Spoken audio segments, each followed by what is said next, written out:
When the wind drops, the mountains are just cut into an icy blue sky. And the salt lake and the brownness, it's just extraordinary.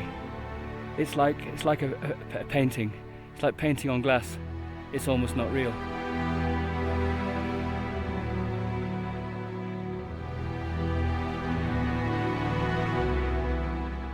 There are some places which are so beautiful, so sublime. It's hard to put what you feel about them into words, but that's how I feel now.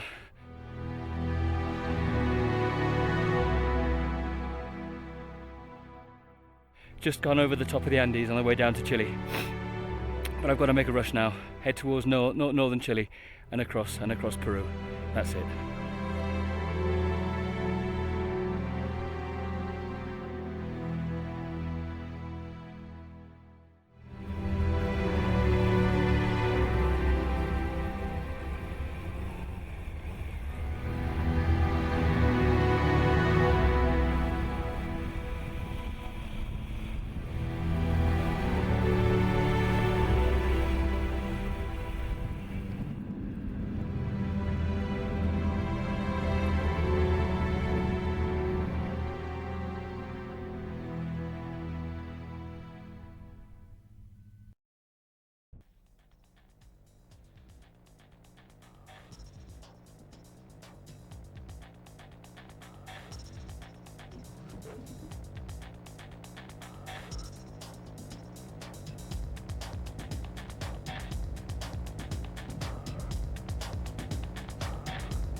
Nick Sanders has one of those rare occupations, that of adventurer. Over 15 years, he's cycled across 62 countries, riding around the world, quite literally, the second time to set a Guinness World Record of 79 days. 1992 saw him motorcycle 38,000 miles across 25 countries. Meanwhile, at a cost of £100,000 in sponsorship, he successfully completed a 7-month journey from the UK to the Black Sea and back on a pair of specially built English narrowboats.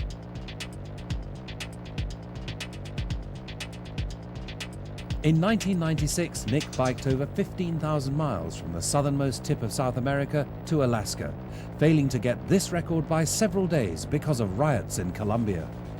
So, having biked around the world once, this second time was the big one. It was to be the fastest around-the-world overland journey anyone had ever attempted. I mean, this is what you're up against, you know, when you're driving in India.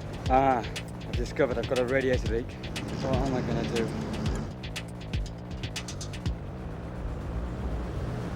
6 days to go around the whole of Australia. It's not very long, really. It is quite a long time. Can't you go a bit faster? 31 days and 23 hours later, Nick arrived at Calais and fell triumphantly into the arms of his wife, Henrietta.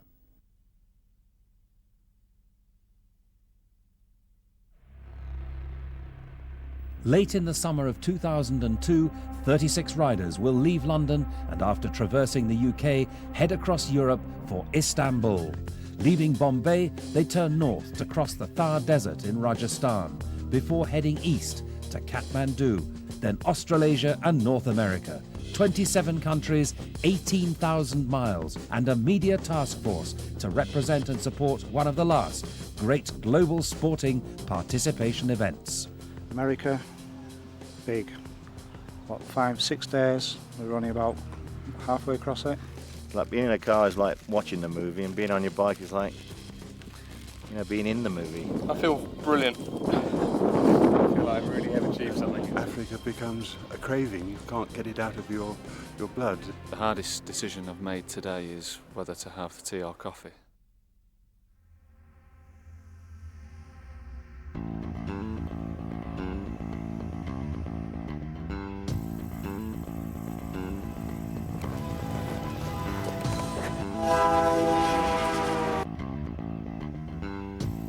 I think Sparky likes this very much indeed.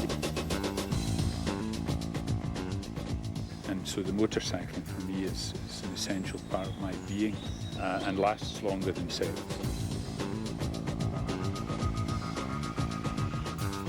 Just ahead, someone was shooting at motorists from the woods. Tony's had an accident, and we've got the ambulance. They're on the way.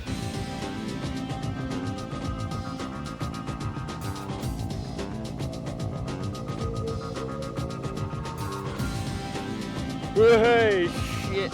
Ah, crikey, all right.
Again, or has there been a change? Oh, there's been a change again. Hutchinson and Steve back to third as they come out. From the Northwest 200 in Northern Ireland to a ride up Hard Knock Pass in the Lake District, I had started Biker Britain, a passionate journey of discovery to see what makes Britain's bikers tick, what they tune into and what turns them on. I was off to that mad day of all mad days, Mad Sunday. Yeah, I'll be going crazy at Isle of Man. I won't be going steady. I'll be going absolutely crazy. As fast as that bike will go, I'll be going. And it was only a matter of time before the madness began. Well, I was obviously told there was no speed limits coming over the mountain. See a policeman, basically you're able to obviously stuff him basically. Turn around and say I'm driving like a lunatic and slow down. Biker Britain is about a sport and a hobby that goes beyond the ordinary and celebrates the most amazing heroes as well as devoted day-to-day bikers alike. Suddenly, motorcycle world travel is popular, increasingly part of the biker lifestyle and not just part of the biker mythology, because in principle, everybody can do it.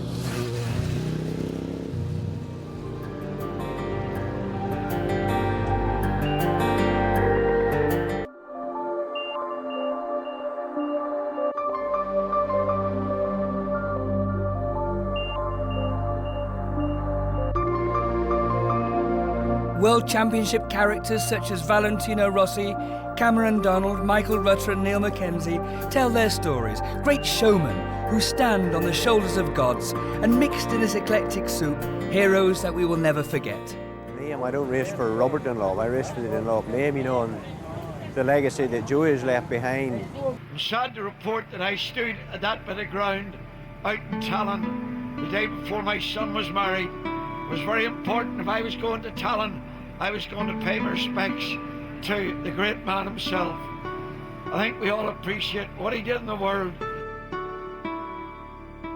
At the Skerries north of Dublin, Australian Cameron Donald was being hailed as a Valentino Rossi of the real road racing world. A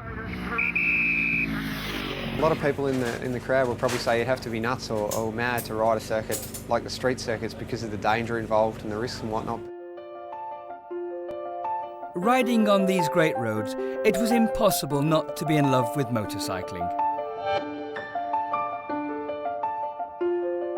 I loved the rebelliousness of it all and that everyone could be their own person, doing what they were best at. Like urban street fighters, personifying the motorcyclist as anarchist.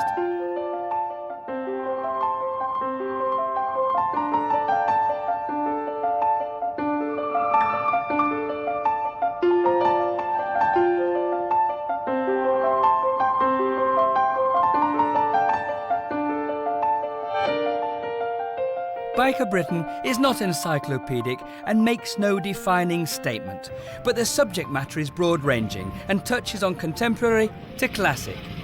Owning a motorbike is like owning a dog. Everyone has a different favourite, and eventually you start to look like it. Biker Britain explores in detail some of the great showmanship of British motorcycling, such as the Wall of Death. That's it. How's that? You okay? Fantastic.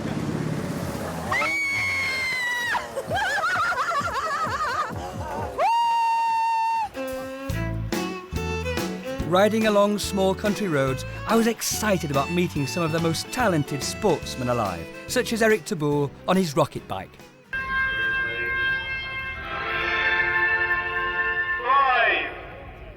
4, 3, 2, 1, go!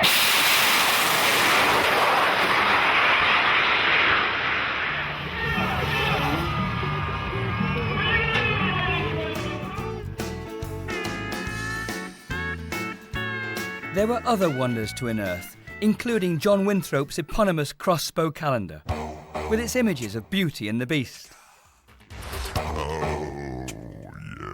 And there was also Louise Lim's more earthy approach to the juxtaposition of glamour and the motorcycle. And ordinary riders and professionals alike tell me what they think of Biker Britain. I like the freedom of being able to get on a bike, go where I want, whenever I want. Look how riders nod and wave to each other, and that community we've got where you can show up to a pub meet on a Wednesday night, not knowing anyone, and by the time you leave you've got 10 friends, and I think that's a massively important part of British biking culture.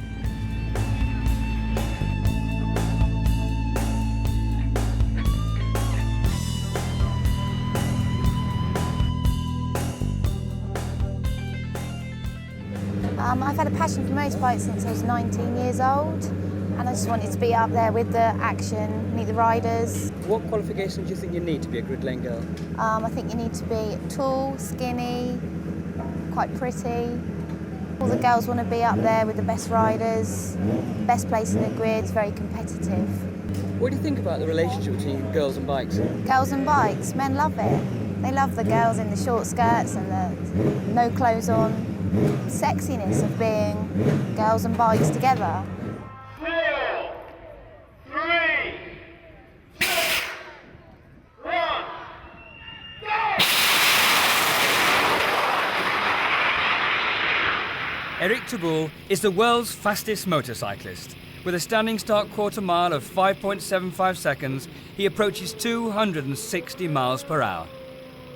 I drive the rocket bike because that's only the quicker bike on the world, and we have a very, very strong acceleration. Do you like that acceleration?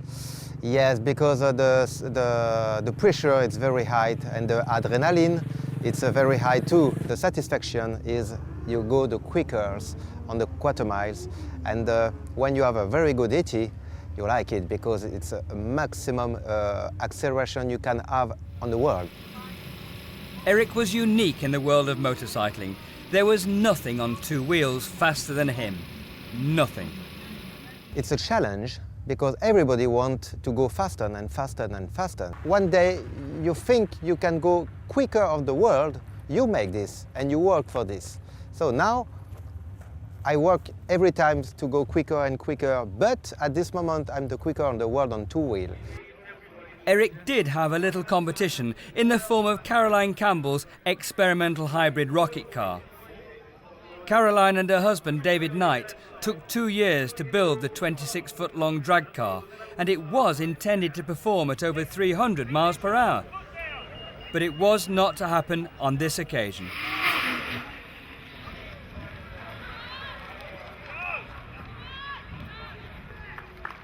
The frustration clearly showed.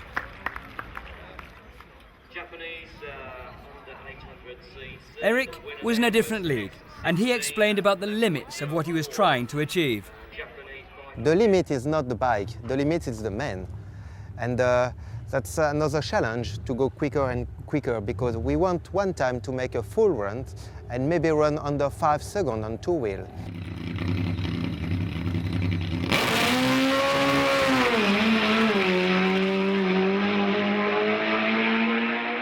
So this is the challenge for 2 or 3 years. But we know it's very, very dangerous because the speed is very, very quick. For example, on the 8 mile, I run 220 miles. This is the speed on the 8 mile. That's very fast G-force.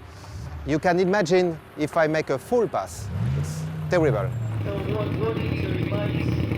there on the right-hand line on this bar from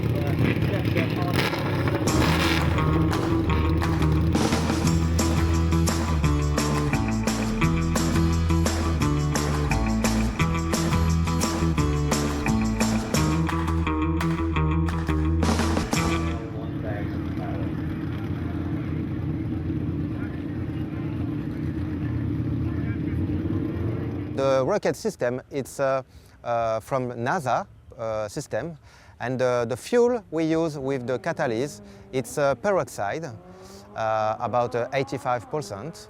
And for pushing the peroxide on the catalyst, we use air, very high pressure air. So the air we use, it's 160 bars, but for make a run, I use only 50 bars. That's for safety. If I want to go quicker with this bike, it's very easy. Just put more pressure and go faster. When you push the button, you can't reverse the system, and the bike stops only when the fuel is empty. This is a reaction of the peroxide on the catalyst, make a big explosion to push the bike on the nozzle and make the acceleration. We don't need a big tire because we don't need to lose some traction. We don't need nothing. Just the more important is to keep the two wheels on the floor before fly. That's only this. At the other end of the drag strip, Sparky and the lads were entertaining the crowd, whilst Eric prepared for his first run. Horse Sparky, all the way up from London.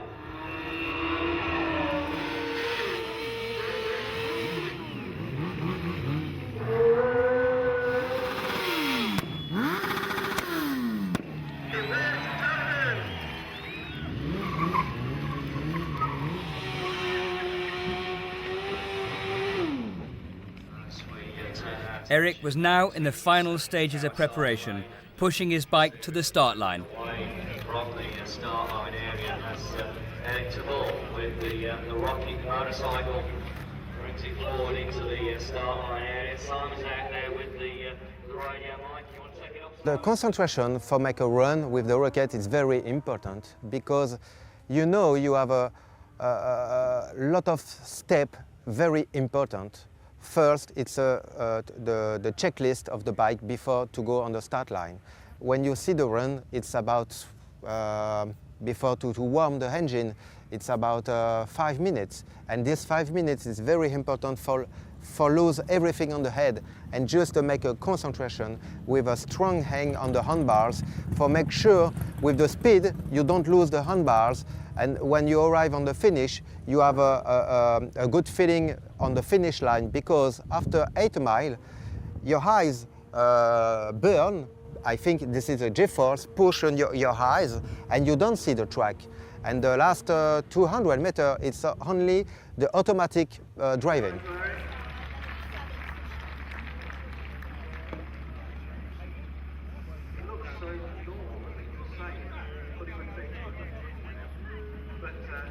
What do you think during the run?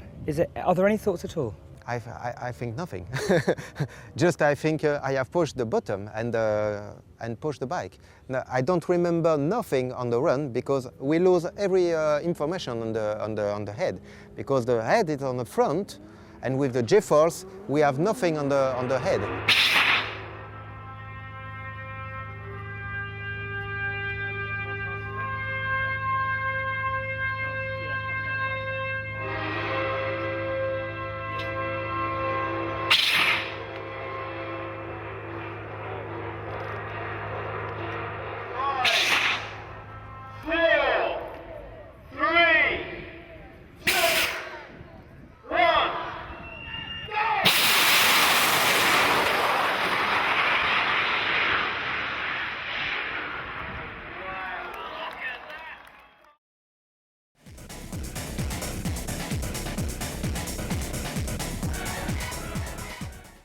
I've cycled around the world twice. The second time in 79 days. I cycled to the source of the White Nile from Cairo, across the Sahara, around the coast of Britain twice. I've motorbiked around the world once already, through 38,000 miles, and that was 27 countries. I've been through 90 countries in total. I've taken 2 narrowboats to Russia and back. I've ballooned for the last 8 years. I've got a microlight license. I was going to fly the length of the Americas. And there's other projects I've actually forgotten. I can't fit it on just yet, darling, but they won't. All the excitement. I'll put it on. I'll get a snow in a minute. Any other hazards like snow? Well, there won't be snow on this journey, fortunately. That was the biggest problem for the last journey. From Tierra del Fuego to Alaska, there was snow at both ends. And that's something I don't have to face this time. In that he can't fly out of Istanbul on the day that he wanted. Okay. There's a national holiday, and we just heard from the freight people. So you're at risk of banditry, you know, just simple old-fashioned robbery, stuff getting stolen. I'm going to buy them on route. Well, you can't see the potholes for a start until the last minute, so the reflexes have to be quite quick, pretty lightning actually, to avoid them. Well, it's 18,000 miles, 21 countries, 6 flight legs, and if I get this right, it'll be a world record. Paul, have you got all the gear? Great stuff, okay. I suppose you better give it to me now. Hello. Good morning. You're speaking to him, yeah?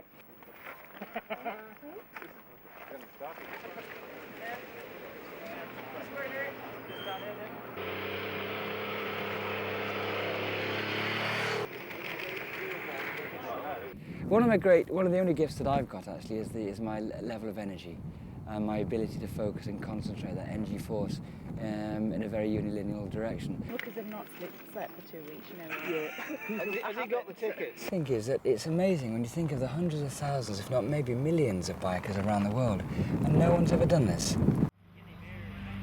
The Dunlop family is not a small one. Alongside Robert, a partnership of the whole family includes son William and nephew Sam, son of Jim. I like it, I must say. It's one of my favourite road races. The roads are a lot narrower and it's a lot shorter of a circuit, but it's quite hard, you know, because it's quite bumpy. It's got jumps and it's got wheelies, and the fact that it hasn't rained here for something like 35 years on the actual race day, you know, it makes it a great race, and it's quite close to Dublin, so you get very big crowds here. On the forecourt of the Ace Cafe, Sparky and his mates were about to engage in an elaborate courtship ritual.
I'd been a professional adventurer for 26 years, and for me, it was a way of earning a living, it was a way of life.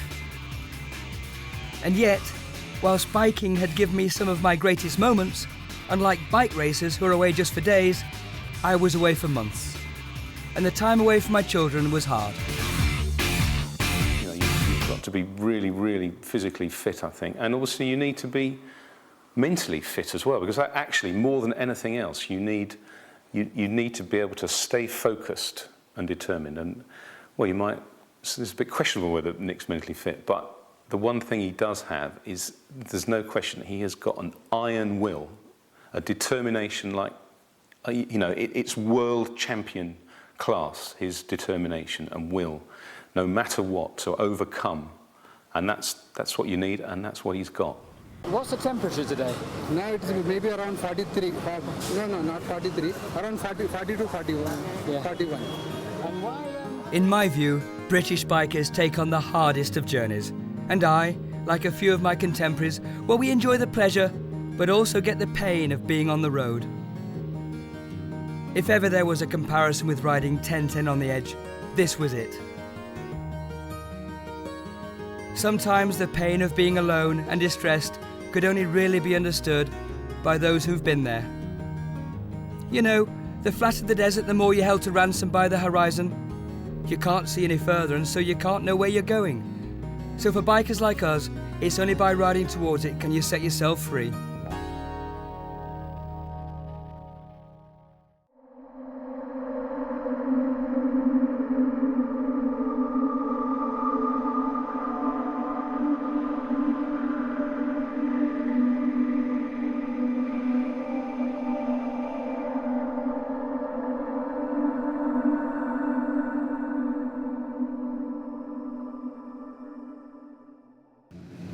Moments before the start of the main event, Mervyn guards the start line with natural apprehension. Racing at this level is entertainment of the highest calibre. The line is still full of riders, mechanics, pit boys, media crews, attendants, officials and pit lane girls. It looks chaotic, but it isn't. Everyone has a job to do, and everyone knows exactly when and where to be when the whistle blows. What must be going through the rider's mind, one can only guess. The Northwest is the world's fastest circuit, triangular in shape, 8.9 miles in length along 3 fast straights that allow for awesome speeds. The eyes say everything. It's a tense moment. Last-minute checks are made until the final second. Tyre warmers off, everything given the once-over before the horn sounds, telling everyone it's now time to let the riders climb on their bikes.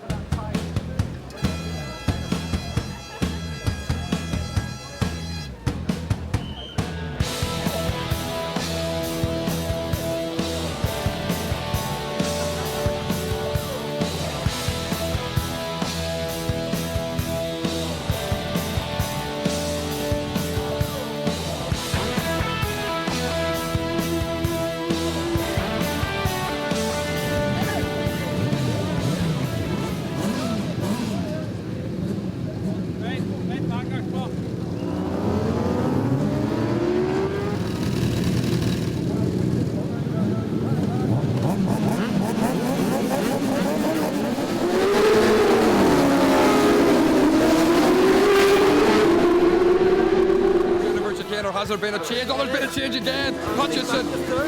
Anstey back to third as they come up Juniper Hill. Ian Hutchison it is who leads, and Rob Frost in the second, with Anstey in third place. What a race this is. So Seeley in fourth place, Frost in third, Hutchison second, and he's going to have to try and catch the man of the meeting so far, who's Bruce Anstey. Anstey and Plater vying for that honour of man of the meeting, according to 2 wins each. Can Anstey make it a hat-trick?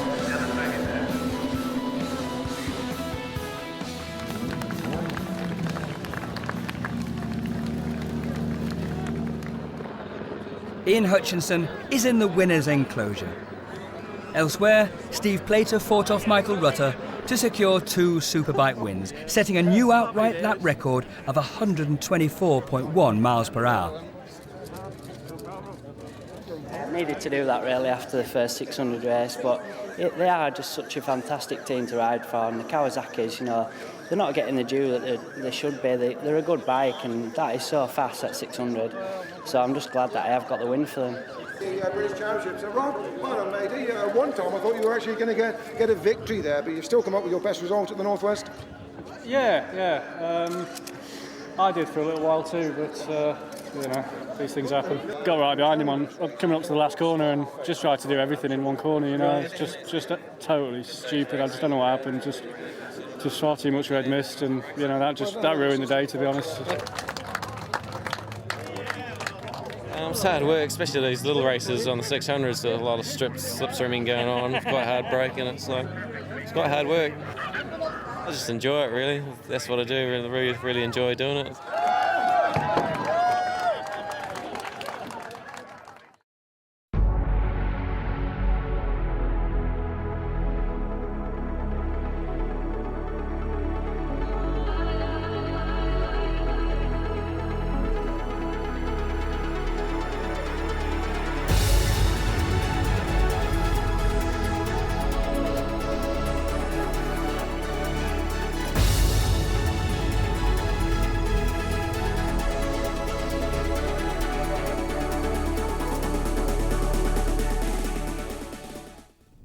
The crossing of the Nubian desert in Sudan would take 4 days over a plain of sand 700 kilometers long. I would average 9 miles an hour for 15 hours a day.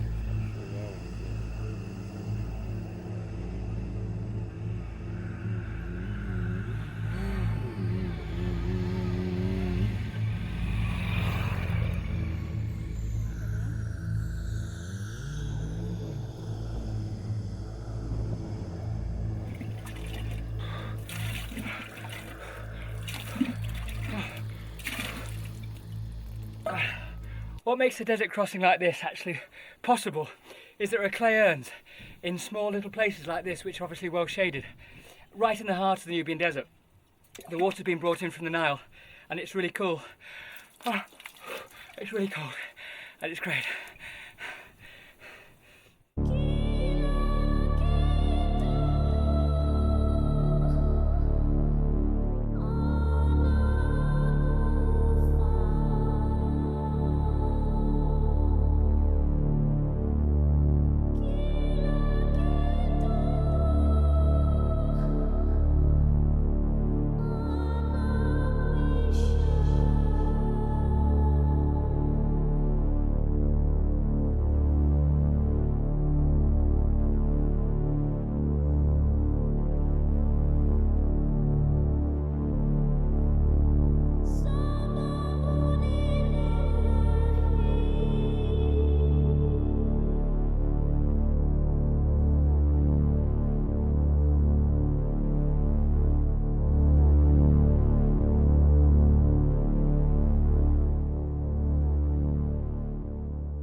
Riding around the island was a kind of promenade. There was something quaint in the way everyone looked at each other's bike admiringly. If you had a bike during TT week, you were somebody. And in a drab week of black and white, there was naught wrong with a bit of colour.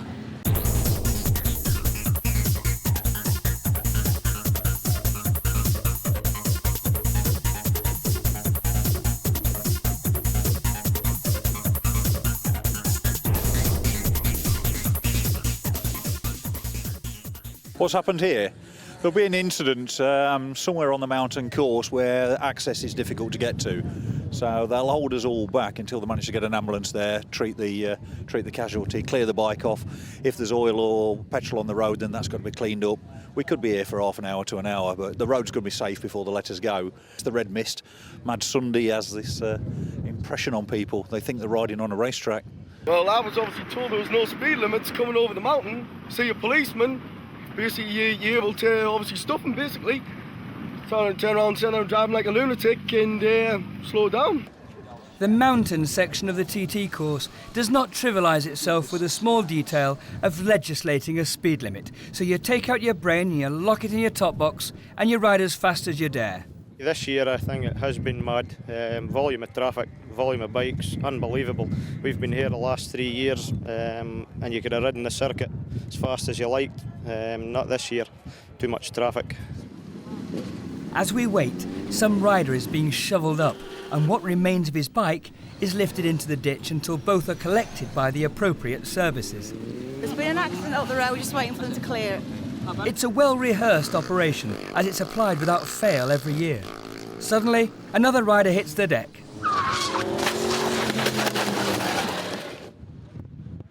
Quite often, riders don't actually die, and much of the concern is to do with making sure the road is cleaned of any remaining leaked fuel.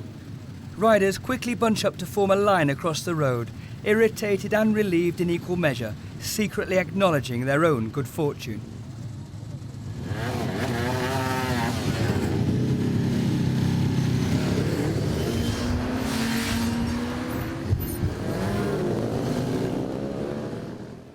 Somewhere by a canal in deepest Nottinghamshire, former Miss Britain Emma Speller had been selected to appear in John Winthrop's crossbow calendar.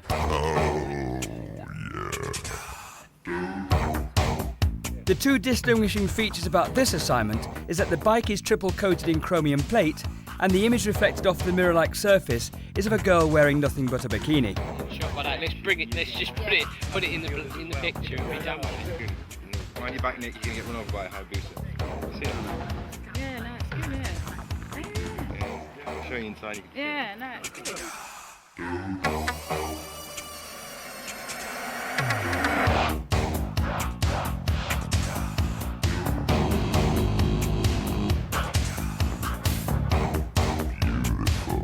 Emma's a glamour model. She loves what she does and her mum sanctions all her work. Is it exploitation? Or is it a celebration of what is clearly a beautiful human body? Is she exposing herself in a way that religions around the world should say be kept private, or espousing her freedom to do what she wants? It may be advancing credibility to suggest any comparison with a calendar and James Joyce's book Ulysses, but sexually he was progressing outmoded attitudes commensurate with a free market concept that says anything goes.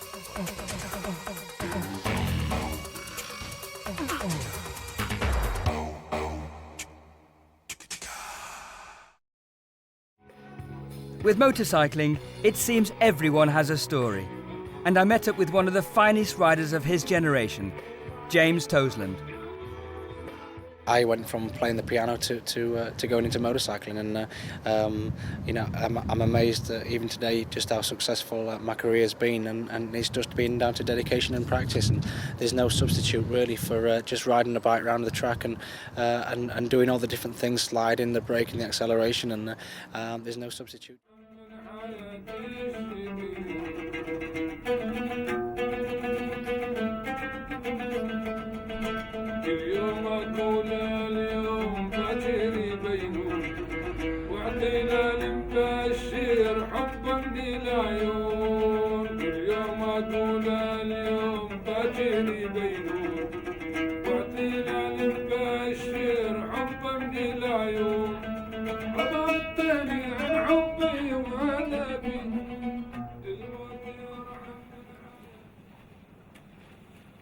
The next day I leave town and the wind blows me down the road towards Damascus. Motorcyclists see all they want from their saddles. They don't have to stop and see the desert because the dust is in your hair. Hot smells come up from the parched landscape, seeping into your clothing and then into your skin, which at the end of the day takes on the colour of sand.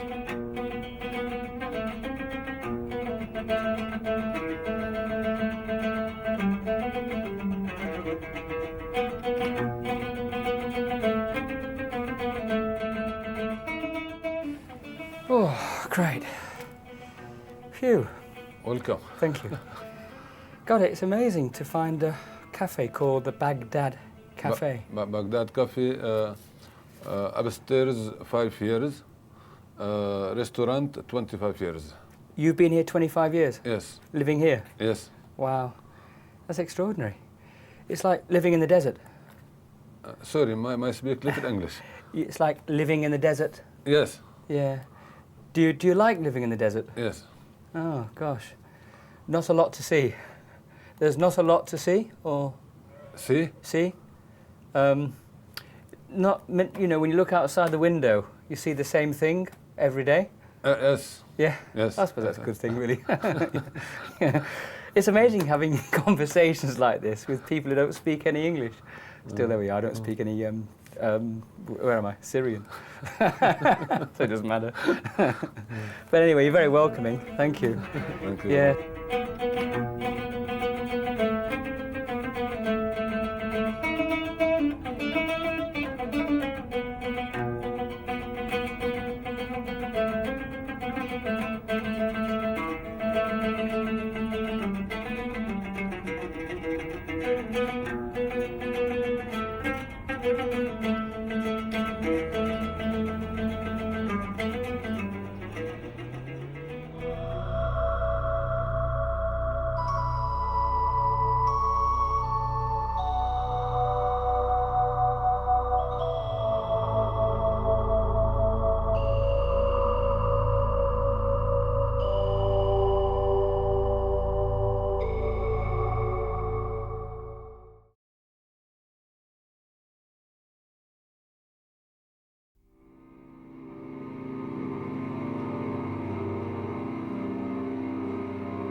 We'd like to wish you all a very pleasant journey. Thank you. Mesdames et messieurs, l'arrivée est imminente. Veuillez rejoindre votre véhicule et ne pas démarrer avant d'y être invité. Il est demandé aux autocars de refermer leur courant et train d'aération. Nous espérons que votre voyage sera agréable et souriant.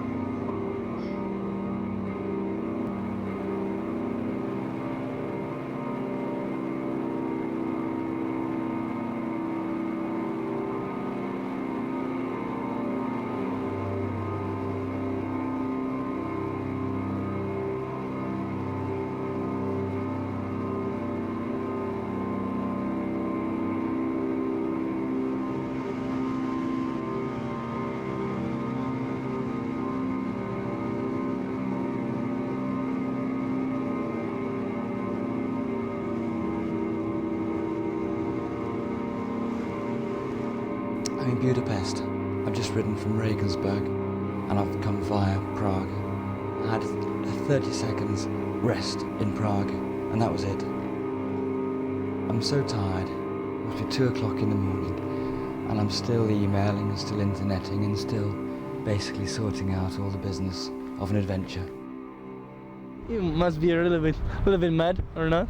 Are you? Of course. I have to cross from Budapest to Bucharest, which is about another 600 miles. And then from there, I'll go to Istanbul where we can begin the freighting of the bike for the first major intercontinental leg to India.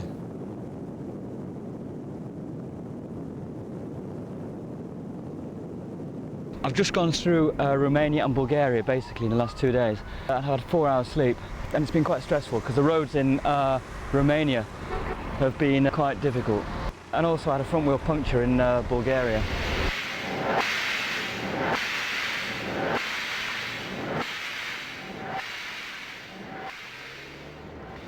I've arrived in Turkey now. I've just gone over the border from Bulgaria and I'm pleased to be here, I must admit.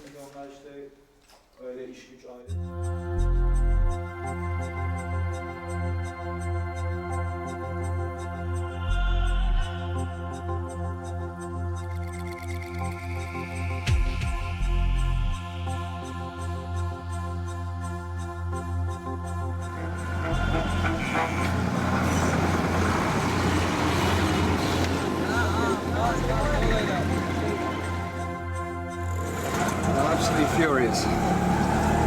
Totally furious. The bike's stuck in Istanbul and Emirates Airlines said it was in Dubai only last night and it should have been here 2 days ago. They've actually lied to me.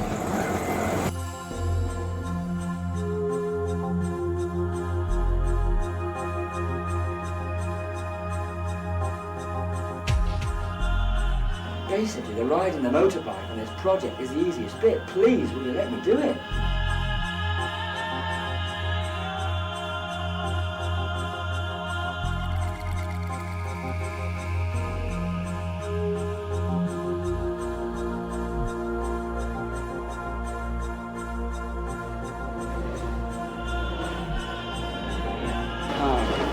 Now I have a problem.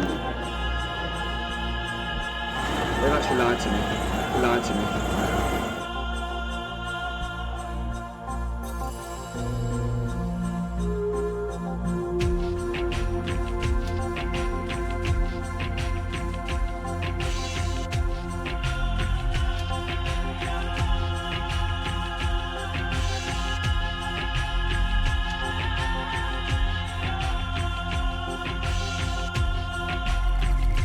I mean, this is what you're up against, you know, when you're driving in India. Every few kilometers there's a crash like this. It's a complete nightmare.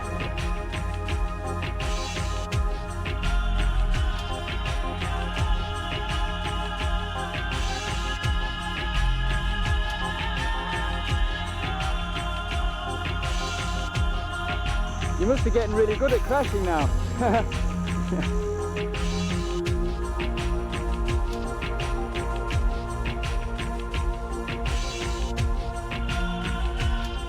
I've discovered I've got a radiator leak. What am I going to do?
One of the strange things about Malaysia was that I didn't see it, because I had to travel through Malaysia through the night in order to get to Singapore and get my bike freighted from Singapore airport.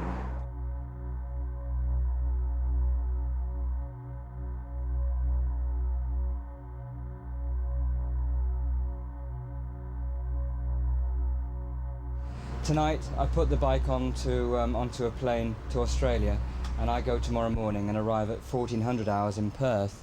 I love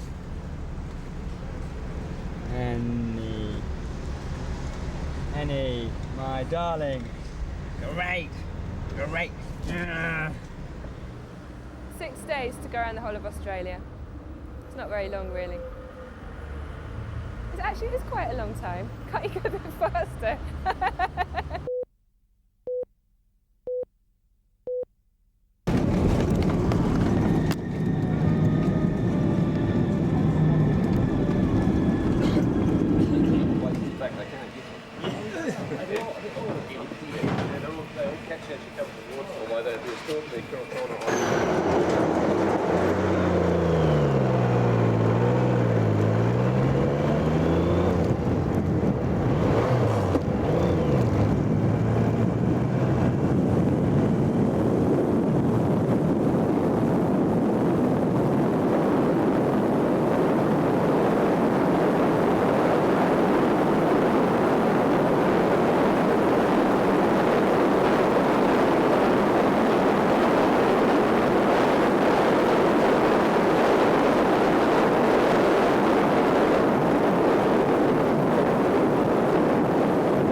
Is that motorbike all day. I hardly ever hear the silence.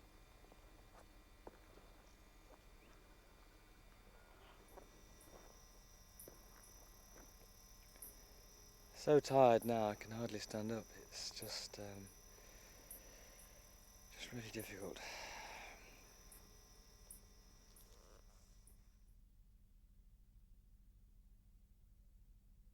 I think it's day 22, I'm not quite sure now, completely lost track of where I'm going or what time I'm doing what I'm doing.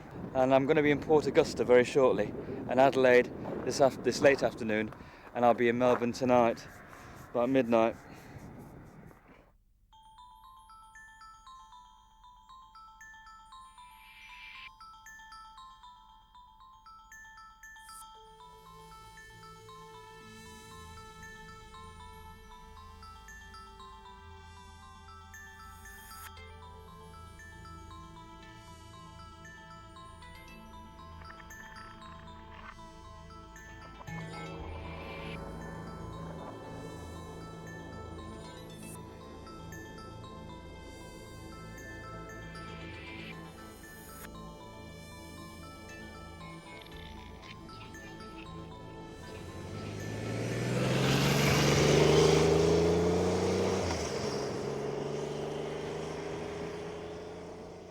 This naughty little thing has got his head stuck in a Coke can.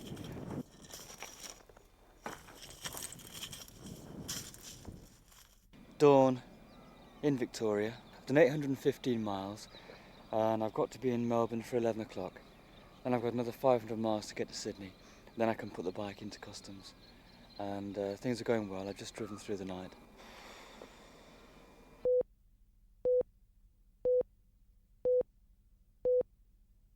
Raining, stinging in my eyes, it's night. It's been raining for the last 217 miles since Christchurch.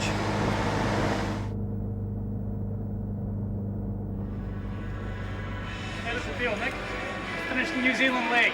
Great, absolutely great. You know, not that I want to actually leave New Zealand, but you know, it's time to move on to Alaska.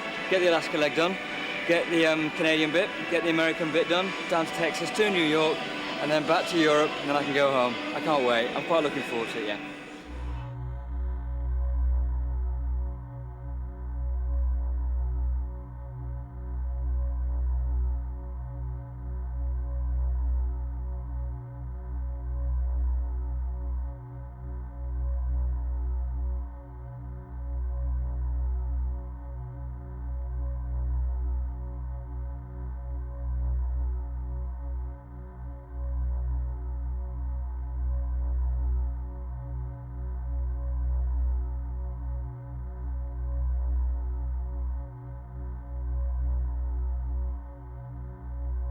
It's only 3 weeks away from being the longest day, and so the day before yesterday I was only sort of 3 weeks away from being the shortest day in New Zealand.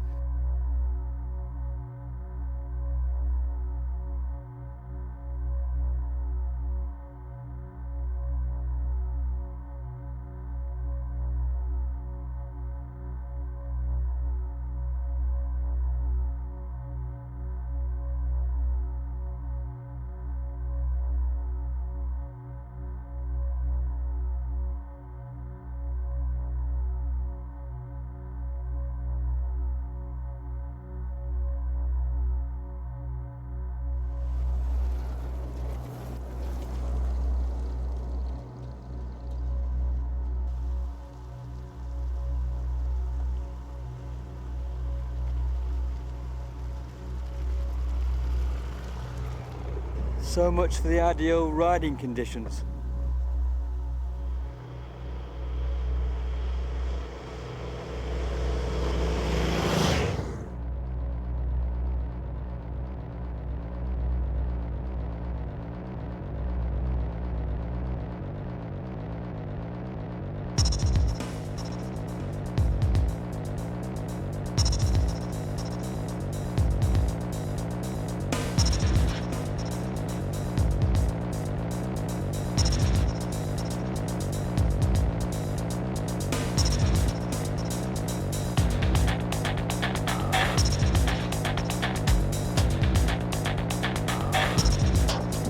During the day, the speed limit in Montana is reasonable and prudent, which means there isn't one.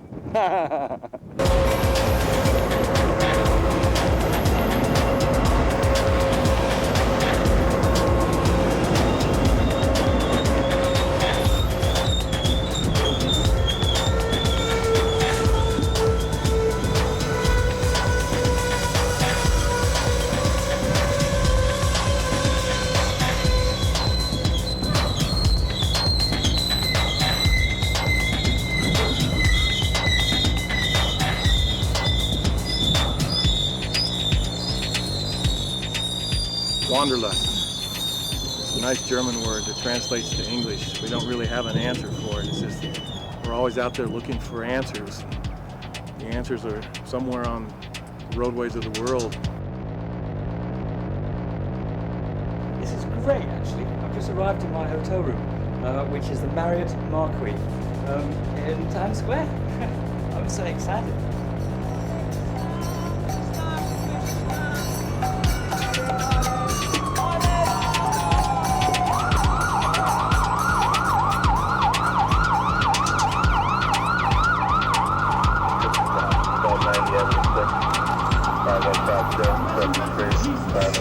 Who wants to sing this song? He went to hell and the kingdom of God was shut.